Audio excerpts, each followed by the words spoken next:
العالمین والصلاة والسلام علی سید الانبیاء والمرسلین اما بعد فاعوذ باللہ من الشیطان الرجیم بسم اللہ الرحمن الرحیم۔ الحمدللہ آج کا درس قرآن علامہ زین العابدین نے شروع فرمایا اور بہت احسن انداز سے انہوں نے چند آیات پر کلام کیا، اور جیسے کہ تعارف آپ نے سماعت فرما ہی لیا ہوگا کہ 14ویں سپارے کے ثلث سے آج کی تراویح کا آغاز ہوا تھا اور پورے 15ویں سپارے کی تلاوت ہوئی۔ یوں سوا سپارہ کمپلیٹ ہوا، اور اس میں سورہ نحل تو پہلے ہی چل رہی تھی، پھر سورہ بنی اسرائیل اور پھر تیسری سورہ کہف کا کچھ حصہ تلاوت ہوا۔ تو کچھ آیات سورہ نحل سے متعلق آپ کی خدمت میں عرض کرتا ہوں اور ان کی کچھ تفسیر بیان کریں گے۔ 90 نمبر آیت ہے جس میں اللہ تبارک و تعالی نے کچھ احکام بیان فرمائے ہیں۔ ہر مسلمان بھائی بہن کو تھوڑا سا غور کرنا چاہیے کہ جب ہم کسی پر حاکم ہوتے ہیں، ہم کسی سے بڑے ہوتے ہیں، سامنے والا ہم سے کچھ چھوٹا ہوتا ہے، چاہے وہ اولاد ہوں، چھوٹے بھائی بہن ہوں، یا دیگر کم عمر ہم سے عمر میں کم رشتہ دار ہوں، یا ہم افسر ہوں وہ ماتحت ہوں، ہماری بہنیں گھر کی مالکہ ہیں اور نیچے ماسی ہو۔ اسی طریقے سے اللہ تعالیٰ نے آپ کو کوئی مل آنر بنایا ہے، آپ کے بہت سے امپلائی ہوں، تو ہماری کوشش ہوتی ہے کہ ہم جو آرڈر کریں، چاہے ہمارے لہجے میں سختی ہو یا نہ ہو، ہم اس پر زور دیں یا نہ دیں، سامنے والے کو وہ حکم ماننا چاہیے۔ اور جب وہ سامنے والا حکم نہیں مانتا تو ہم ناراض ہوتے ہیں، سیخ پا ہوتے ہیں، ڈانٹتے ہیں، ڈپٹتے ہیں اور اپنا غصہ اس پر اتارتے ہیں۔ اور اب اگر ہمیں کوئی سمجھانے لگے کہ ایسا نہ کرو تو ہم کہتے ہیں بھائی کب تک صبر کریں، یہ ایسا کر رہا ہے۔ اس کا مطلب یہ ہے کہ جب کوئی سامنے والا ہمارا حکم نہیں مانتا تو ہم اس پر سختی کرنے کے سلسلے میں اپنے آپ کو حق بجانب تصور کرتے ہیں۔ اب آپ کا کیا خیال ہے اس رب کے بارے میں جو اس کائنات کا خالق و مالک ہے، اور ہم سب اس کے بندے ہیں، ہم سب اس کے سامنے اس کی ایک مخلوق ہیں اور اس کے تابع ہیں۔ جب وہ ہمیں کوئی حکم دے تو ہمیں اس کو پورا کرنا چاہیے یا نہیں کرنا چاہیے؟ اور اگر ہم اس حکم کو پورا نہ کریں تو پھر اللہ تبارک و تعالیٰ کا ہم سے ناراض ہونا اور ہم پر اظہار غضب کرنا یا ہمیں عذاب دینا، یہ درست ہوگا کہ نہیں ہوگا؟ تو آپ کہیں گے ہاں صاحب بات تو بالکل ٹھیک ہے۔ اب یہ بھی ہماری ایک بڑی عجیب مصیبت ہے کہ ہم چیزوں کا اقرار کرتے ہیں، لیکن اقرار کرنے کے بعد اس کے تقاضے کے مطابق عمل کرنے کے لیے تیار نہیں ہوتے، تو لہٰذا یہ مناسب چیز نہیں ہے۔ اس آیت میں جو 90 نمبر آیت ہے، اللہ نے چند احکام بیان فرمائے، آپ اور میں اپنا احتساب کرتے ہیں کہ ہم اسے پورا کرتے ہیں کہ نہیں کرتے۔ اگر نہیں کرتے تو ہمیں ذہن بنانا چاہیے کہ ہم ان احکام کو پورا کریں۔ اللہ تعالیٰ فرماتا ہے کہ ان اللہ یأمر بالعدل والاحسان وایتاء ذی القربى وینہی عن الفحشاء والمنکر والبغی یعظکم لعلکم تذکرون۔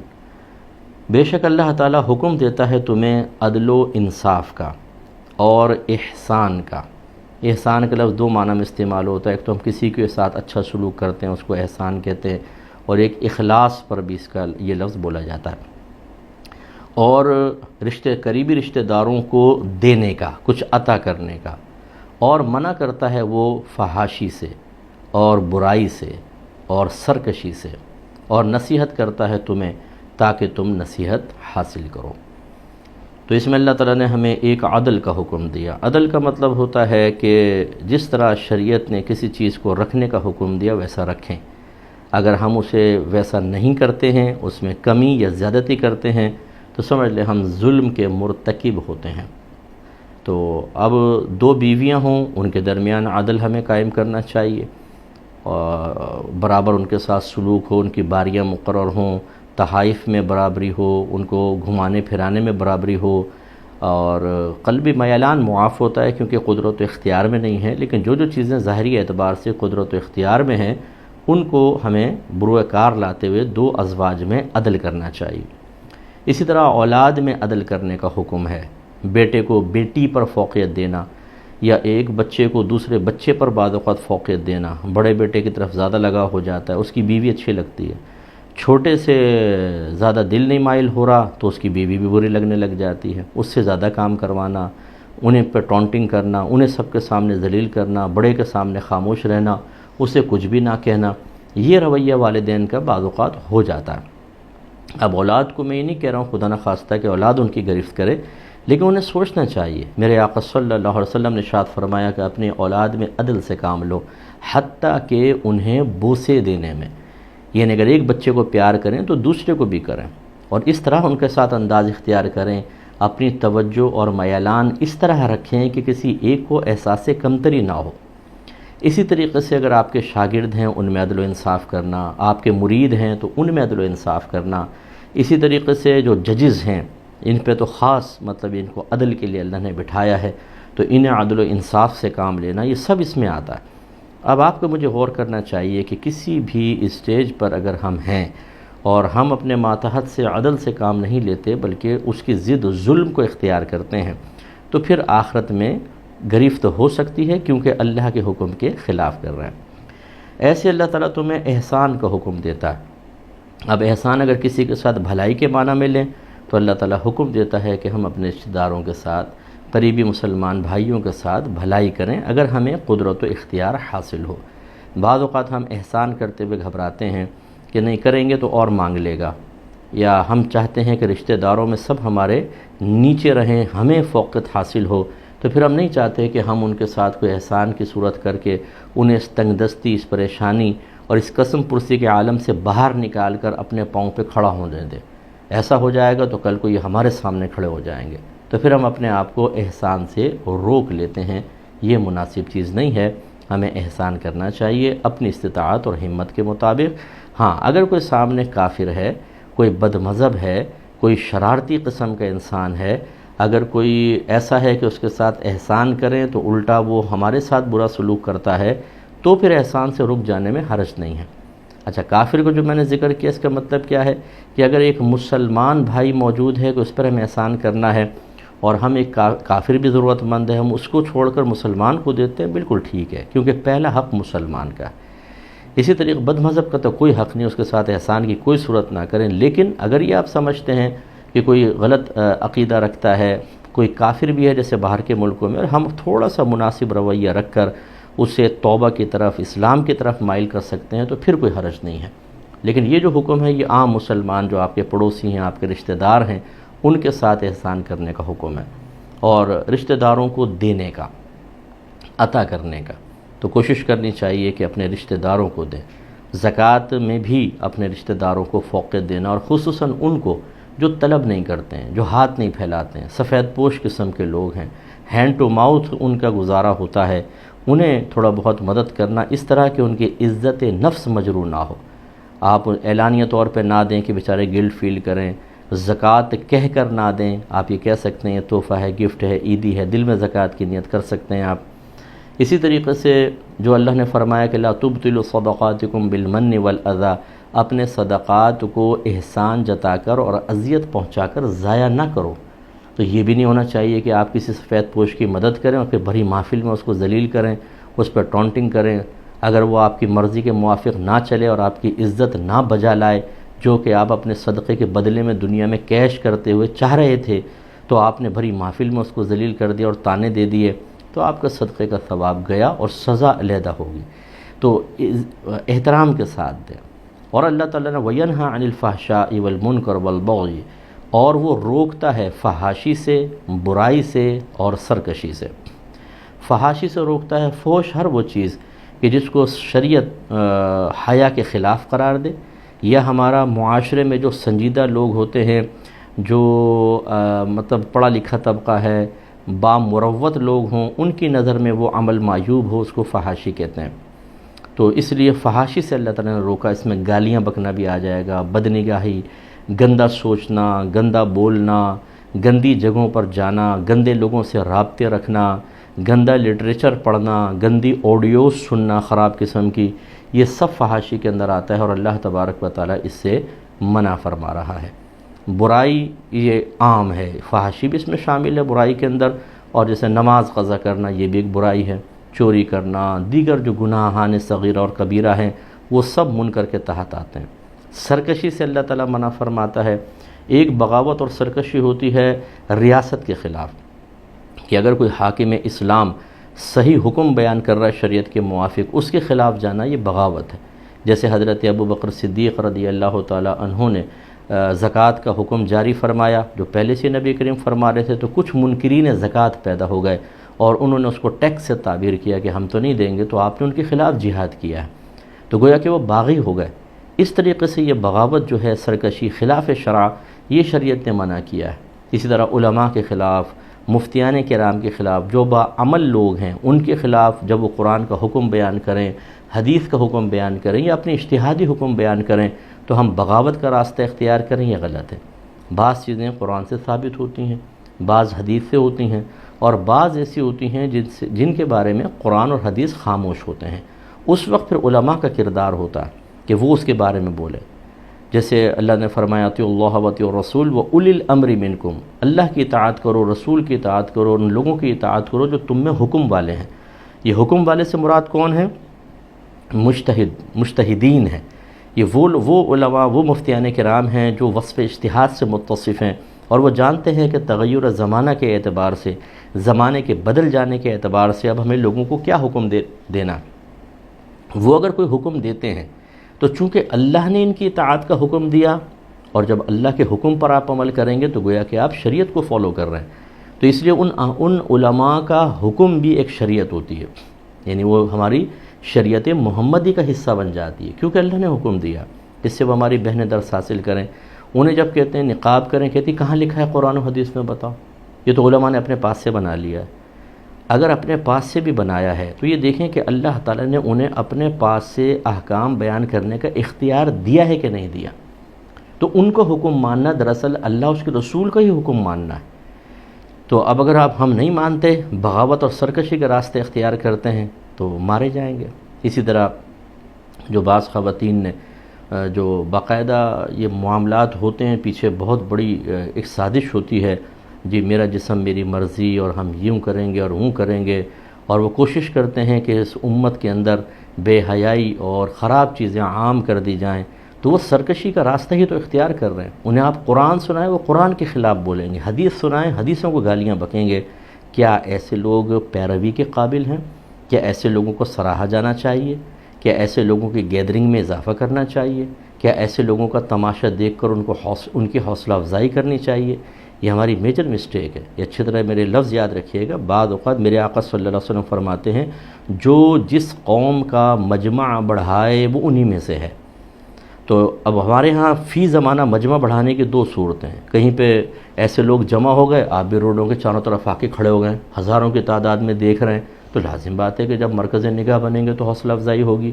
اور یا پھر انہوں نے کوئی کلپ ڈالا، کچھ ڈالا، اور آپ نے اس کو دیکھا، تو وہ تعداد آ گئی، جی 50 لاکھ نے دیکھا، 1 کروڑ نے دیکھا۔ تو آپ خود سوچیں، جب ایک آدمی یہ سمجھ رہا ہے کہ میں جو کام کر رہا ہوں اس کو 40 لاکھ، 45 لاکھ، 16 لاکھ، 1 کروڑ نے دیکھا، وہ کام چھوڑ دے گا؟ وہ تو اور حوصلہ افزائی کے ساتھ کرے گا۔ ہم یہ نادانستہ طور پہ کام کر رہے ہوتے ہیں۔ آپ کا یوٹیوب پر ایک کلک کرنا آپ کو ایک گناہ اور جرم میں شریک کر دیتا ہے، اس لیے کلک بھی بڑا سوچ سمجھ کے کریں، کیونکہ جب آپ کریں گے تو ایک تعداد میں 1 نمبر کا آپ نے اضافہ کر دیا۔ ایسے ہی کلک کر کے تو ہم لوگوں نے حوصلہ افزائی کی ہوئی ہیں، اس لیے خیال کیجئے۔ یعظکم لعلکم تذکرون، وہ تمہیں حکم فرماتا ہے، ویسے تو یعظ مانے نصیحت کرتا ہے، تاکہ تم نصیحت حاصل کرو۔ اب یہ اللہ نے بیان فرما دی، ہم سب کو اپنا احتساب کرنا چاہیے، ان میں سے کہاں ہم کمی کر رہے ہیں اس کمی کو ختم کرنا چاہیے۔ آگے اللہ تعالیٰ نے 115ویں آیت میں بیان فرمایا، لیکن چونکہ ٹائم کم ہے اس لیے اس پہ، کیونکہ میں پہلے بھی کلام کر چکا ہوں اس آیت کے اوپر، چاہ رہا تھا کہ دوبارہ کروں، لیکن ہم 125ویں آیت پر آ کے بس اس کو ختم کرتے ہیں۔ اللہ تعالیٰ فرماتا ہے ادعو الی سبیل ربک بالحکمت والموعظۃ الحسنہ وجادلہم باللتی ہی احسن ان ربک هو اعلم بمن ضل عن سبیلہ وهو اعلم بالمہتدین۔ ادعو، اے سننے والے تو بلا، اور اگر ہم نبی کریم صلی اللہ علیہ وسلم کو اس کا مخاطب مانیں تو گویا کہ اللہ تعالیٰ اپنے حبیب سے فرما رہا ہے، حبیب آپ بلائیے، الی سبیل ربک، اپنے رب کے راستے کی طرف، بالحکمتی، حکمت کے ساتھ، والموعظۃ الحسنہ، اور اچھی نصیحت کے ساتھ، وجادلہم، اور ان کے ساتھ آپ مناظرہ کریں، آپ ان کے ساتھ جھگڑیں، لیکن باللتی ہی احسن، اس کے ساتھ جو زیادہ بہتر ہے۔ کیا مطلب ہے؟ ہمیں جب تبلیغ دین کرنی چاہیے تو اس میں حکمت اور اچھی نصیحت ہونی چاہیے. حکمت کے ساتھ کام کریں، کیونکہ بعض اوقات بہت اچھی چیز کو بھی ہم بگاڑ دیتے ہیں. والدین اپنی اولاد کو نصیحت کرنا چاہیں، ٹیچر اپنے شاگردوں کو، پیر اپنے مریدوں کو، ریاست رعایا کو نصیحت کرنا چاہے تو اس میں حکمت کو ملحوظ رکھنا چاہیے. الفاظ اچھے ہوں، لہجہ اچھا ہو. بعض اوقات ہم ڈنڈے مار کر چاہتے ہیں کہ لوگ سیدھے ہو جائیں، یہ کیسے ہوگا؟ ہمارے آقا صلی اللہ علیہ وسلم نے ڈنڈے مار کے تبلیغ کی تھی. اس سے ذرا برا مانے بغیر وہ حضرات ذرا توجہ کریں. چھوٹی چھوٹی باتوں پر کافر، مشرک، بدعتی اور لمبے لمبے بیان اور اتنے سخت جملے اور سخت لہجہ جیسے پوری امت مشرک ہو گئی ہے. اگر شرک سے پاک ہے تو یہ حضرت پاک ہے. اور انہیں جہنمی قرار دینا، سخت سخت الفاظ. آپ خود سوچئے، اگر ایک شخص فرض کر لیں آپ کی دانش میں غلط کر رہا ہے، بالکل آپ کو نصیحت کرنی چاہیے. آپ پہ لازم ہوگا کہ برائی دیکھیں تو اس کو زبان سے بدلیں، ورنہ کم از کم دل میں برا تو جانے نا. آپ کو حق حاصل ہے، لیکن یہ حق کس نے آپ کو دے دیا کہ آپ جا کے پہلے منہ پہ زوردار تھپڑ ماریں اور بولیں چھوڑتا ہے کہ نہیں چھوڑتا، یہ غلط کام کر رہا ہوں. مجھے بتائیے کیا اس طرح لوگ آپ کی اس تبلیغ سے دین کی طرف آئیں گے؟ یہ طریقہ کار ہونا چاہیے. آپ کے نبی نے یہ طریقہ اختیار کیا تھا. اگر آپ کہیں جی عمر فاروق نے کوڑے مارے تھے تو وہ تو حاکم تھے، آپ حاکم ہیں. تو یعنی جب ہم استدلال کر رہے ہوتے ہیں، کوئی کسی چیز سے دلیل طلب کر رہے ہوتے ہیں، اس کے لیے بھی ایک عقل اور فہم چاہیے. مزارات پہ جی سجدے کر رہے ہیں، سارے مشرک ہیں. بھائی اگر کوئی کر رہا ہے بتائیے اس کو میں دھکا دے کے جہنم میں پھینک دوں، یا یہ میرے آقا صلی اللہ علیہ وسلم پسند فرمائیں گے یا اللہ کو یہ محبوب ہے کہ میں اس کو کمر سے پکڑ کے جہنم سے ہٹاؤں اور جنت میں داخل کروں؟ بولیے، جواب دیں. یہ جناب کہیں گے کہ بھی اس کو جہنم سے بچاؤ، ہمارا بھائی تو ہے نا، سرکار کا امتی ہے، اس کو بچاؤ جہنم سے. میرے آقا نے کیا مشرکین کو دعوت اسلام نہیں دی اور کتنوں کو جہنم سے بچا لیا؟ اور اس کا طریقہ کیا ہے پھر یہ جو آپ کر رہے ہیں کہ اس کو دھکا دے کے بولے مشرک، کافر، بدعتی، یا اس کو پیار محبت سے بٹھائیں اور اس کو پیار سے سمجھائیں کہ دیکھو یہ تم کر رہے ہو نا، یہ چیز غلط ہے، یہ چیز صحیح ہے اس کو کرو، لیکن یہ چیز تم غلط کر رہے ہو، تو وہ سمجھے گا. لیکن جو یہ تبلیغ دین کا فریضہ سر انجام دے کے ڈنڈے اٹھا کے کھڑے ہوئے ہیں، پوری زندگی آپ ناکام رہیں گے. یہ ہماری بشارت لکھ لیں آپ، اور میدان محشر میں آپ کی گرفت ہوگی. یہ اچھی طرح یاد رکھیں. اگر آپ سمجھ رہے ہیں کہ تبلیغ دین میں جس انداز سے کروں، لوگوں کو بدظن کروں، متنفر کروں، انہیں دین سے دور کروں، انہیں اللہ کی رحمت سے مایوس کروں، انہیں جہنم کے راستے پر پختہ ضدی بنا کر جہنم کے راستے پہ پختہ کر دوں، اور پھر بھی مجھے آخرت میں انعام ملے گا، ہوشیار رہیے گا. آپ کے ساتھ ہوگا کیا یہ آپ کو میدان محشر میں پتہ چلے گا.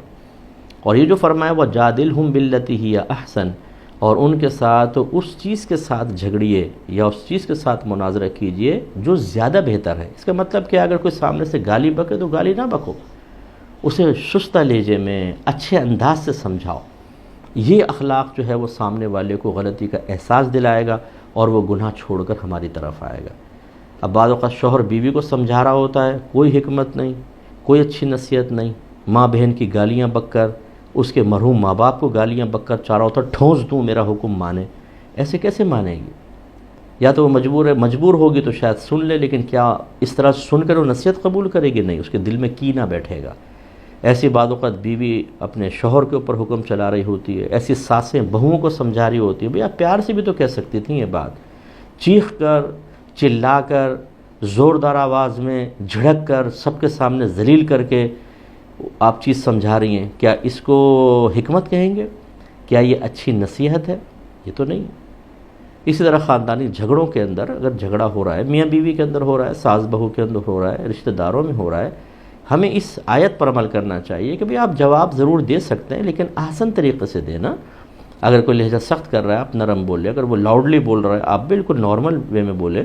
اگر وہ آپ کو گالیاں بکتا ہے، آپ کے خاندان کو برا بھلا کہتا ہے، آپ جواب میں یہ نہ کریں، پھر ہوگا فائدہ. میرے آقا صلی اللہ علیہ وسلم کو گالیاں بکی گئیں، آپ کو مارا گیا، آپ کا سوشل بائیکاٹ کیا گیا. شعیب ابی طالب ایک وادی تھی، اس میں 3 سال تک آپ کو مقید رکھا. چپکے سے کچھ صحابہ کھانا پہنچاتے تھے، ورنہ کھانا پانی سب بند کر دیا تھا. 3 سال اذیتیں. 13 سالہ مکی زندگی میں کیا کچھ نہیں ہوا، لیکن جب سرکار فاتح مکہ کی حیثیت سے تشریف لائے تو اس پر عمل کیا. جادلہم باللتی ہی احسن، ان کے ساتھ آپ مناظرہ کریں یا ان کو بدلہ دیں، ان کے ساتھ جھگڑیں، لیکن کس طرح؟ پہلے سے بہتر طریقے سے. اب جھگڑا سے مراد وہ لڑائی جھگڑا فائٹ والا نہیں ہے. میرے آقا صلی اللہ علیہ وسلم نے جو جواب دیا وہ یہ کہ دیکھا بڑے پریشان کھڑے ہیں, فرمایا کہ آج تم مجھ سے کس سلوک کی توقع اور تمنا رکھتے ہو؟ کہنے لگے آپ کریم ہیں, کریم باپ کے بیٹے ہیں. یعنی کریم جب غالب آتا ہے اظہار کرم کرتا ہے. میرے آقا نے فرمایا لا تثریب علیکم اليوم, آج تم میں سے کسی پر کوئی گرفت نہیں ہے, جاؤ میں نے تم سب کو آزاد کیا. ہاں یہ ضرور ہے کہ آپ نے حکمت اختیار کی اور سامنے والا سرکشی نہیں چھوڑ رہا تو بس پھر دور سے سلام کر کے آپ ہٹ جائیں. ایک بدمذہبیت اختیار کیے ہوئے آپ نے پیار محبت سے سمجھایا, نہیں مان رہا, اس رشتہ دار کو, دوست کو, محلے والے کو چھوڑ دیجئے. وہ جواب میں الٹا جھگڑا کر رہا ہے, آپ جھگڑا نہ کریں, ہٹ جائیں پیچھے. یہ ہو سکتا ہے. اللہ تعالیٰ سے دعا ہے کہ اللہ تعالیٰ جو کچھ ہم نے سنا اسے سمجھنے کی توفیق عطا فرمائے. وآخر دعوانا ان الحمدللہ رب العالمین. مختصر دعا کر لیتے ہیں. بسم اللہ الرحمن الرحیم. الحمدللہ رب العالمین والصلاة والسلام علی سید الانبیاء والمرسلین. یا ارحم الراحمین یا ارحم الراحمین یا ارحم الراحمین. ہم سب کا اس درس قرآن میں شرکت کرنا اپنی بارگاہ میں قبول و منظور فرما لے. اے مالک مولا, جو کچھ آج بیان ہوا مجھ گناہگار کو سب سے پہلے اس پر عمل کی توفیق عطا فرما. مجھے اپنا احتساب کرنے اور اپنے سامنے ایک آئینہ رکھ کر گویا کہ اپنے آپ کو اس بیان پر خود پیش کرنے کی توفیق عطا فرما. اور ثانیاً میرے جتنے بھائی بہن سن رہے, اللہ تعالیٰ ان سب کو احتساب کی توفیق عطا فرما. جو اپنے اندر کسی بھی لحاظ سے کوئی کمی محسوس کرے اس کمی کو احسن طریقے سے دور کرنے کی توفیق عطا فرما. یا رب کریم ہم سب کے لیے تبلیغ دین کو آسان کر دے. تبلیغ دین کے سلسلے میں حکمت اختیار کرنے, اچھی نصیحت اختیار کرنے کی توفیق عطا فرما. اگر کوئی ہمارے ساتھ زیادتی کرے تو جواب میں احسن انداز سے بدلہ اور جواب دینے کی توفیق عطا فرما. اے مالک مولا, ہماری تمام عبادات اپنی بارگاہ میں قبول و منظور فرما لے. ہمارے تمام صغیرہ کبیرہ ظاہری باطنی گناہوں کو معاف کر دے. اے اللہ, اگر ہم میں سے کوئی ایسے بھائی بہن ہیں جو رمضان میں بھی گناہوں سے باز نہیں آ پا رہے, اللہ ان کو طاقت دے, ہمت دے, نفس و شیطان کو مغلوب کر دے. رمضان میں مکمل باطنی طاقت اور پوری قوت کے ساتھ نفس کو مغلوب کرنے کے لیے محنت کرنے کی توفیق عطا فرما. ہمارے وہ نوجوان بھائی بہن جو اس مبارک مہینے, مقدس مہینے میں بھی گندی عادات میں مبتلا ہے, اللہ تعالیٰ ان کو ان گندی عادات سے نفرت عطا فرما, کراہت دے دے, دل سے اس خیال کو دور کر دے, ہدایت عطا فرما.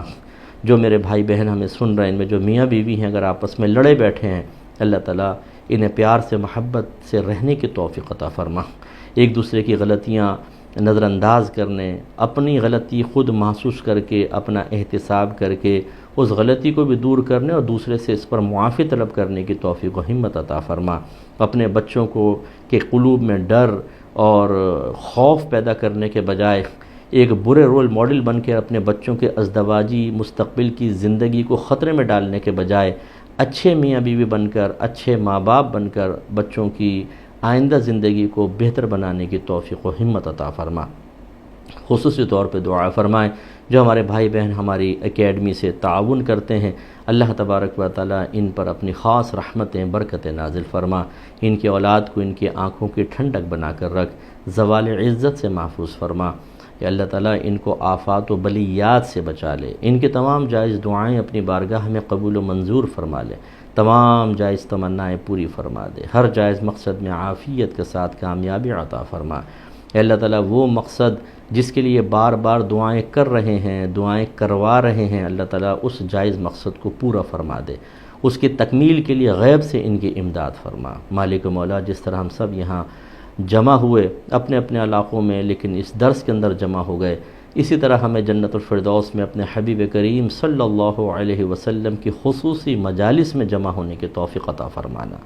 صلی اللہ تعالی علی خیر خلقہ و نور عرشہ سیدنا و مولانا محمد وعلی آلہ و صحبہ اجمعین برحمتک یا ارحم الراحمین.